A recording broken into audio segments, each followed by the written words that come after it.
Welcome back. We're going to be taking you back to the Golden Globe nominations in a moment. But first, let's take you to Downing Street, where President Zelenskyy is meeting Keir Starmer. He's also going to be meeting, of course, Friedrich Merz and Emmanuel Macron. They're all there together. Let's just listen in. We'll be able to hear a little. Let me begin by welcoming you all to Downing Street. Thank you very much. Volodymyr, very good to see you here on nearly the 4th anniversary of this awful conflict. At a critical stage now in the push for peace. But we will talk this afternoon about the plan in some detail, but the principles remain the principles that we've been working on for a very, very long time, which is that we stand with Ukraine, and if there's to be a ceasefire, it needs to be a just and lasting ceasefire. And that's why it's so important that we repeatedly set out the principle that matters about Ukraine for Ukraine. And we stand here to support you in the conflict and support you in the negotiations and make sure that this is a just and lasting settlement if we can get that far. But you're very welcome. I look forward to having discussions. Thank you very much, dear. Thank you for organizing this meeting. Thank you, friends, and Friedrich, for our joint meeting. I think that is very important now to organize sessions, to meet and discuss very sensitive issues regarding to peace talks, what we have in the United States and between us, and our team came back, and I think that they will brief us the talks with Americans and the talks of Americans with Russians. I think there are a lot of what we have to discuss, to speak about.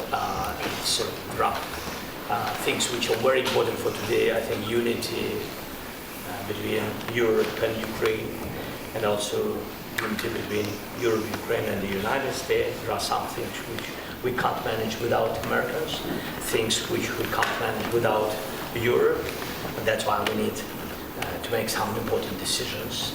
So thank you very much. Thank you, Emmanuel.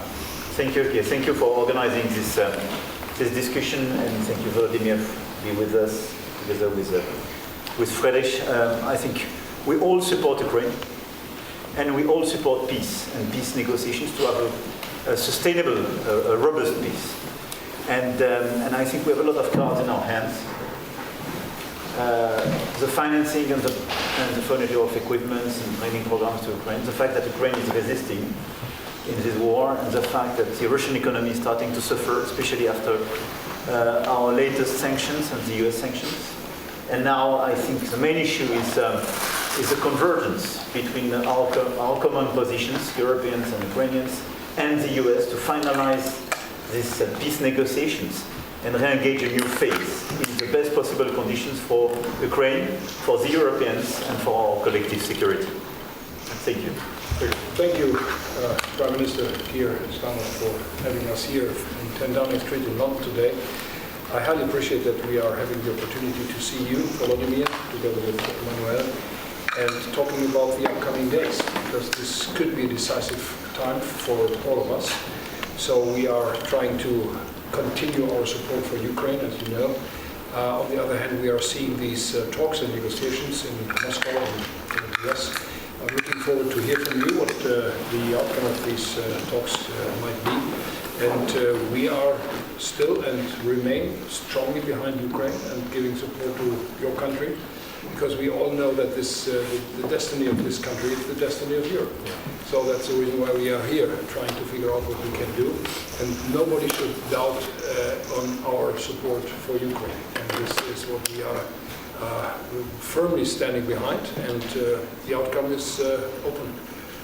I'm skeptical about some of the details which we are seeing in the documents coming from the US side, but we have to talk about that. That's why we are here. Thank you for your invitation. Thank you all. Thank you very much. Thank you. Well, that there, Starmer, Zelenskyy, Macron and Merz meeting inside Downing Street. Warm words from all of them for each other at the start of this meeting. Keir Starmer talking about how he's supporting Ukraine in conflict and in negotiations. Zelenskyy being a little more broader, just talking about how much there is to discuss. Macron talking about the impact on the Russian economy. Friedrich Merz there, perhaps sounding one note of caution about scepticism about what is coming out of America at the end there. Let's return to our international correspondent, John Sparks, who is at Downing Street for us. Interesting to hear Friedrich Merz slightly express that note of caution. One almost got the impression that the rest were being a little bit too polite to do so. Yes, I think that's right. He said that he was sceptical about, and I have to say I was struggling to hear because the audio levels were quite low, but I think that he said that he was sceptical about some of the elements in the negotiating document, if you will. He also said that we are entering a period that may be crucial. The next few days may be crucial. You know, one thing that struck me from that listening is that this was not an upbeat session with Volodymyr Zelenskyy, was it? I don't think it was infused with a great deal of optimism.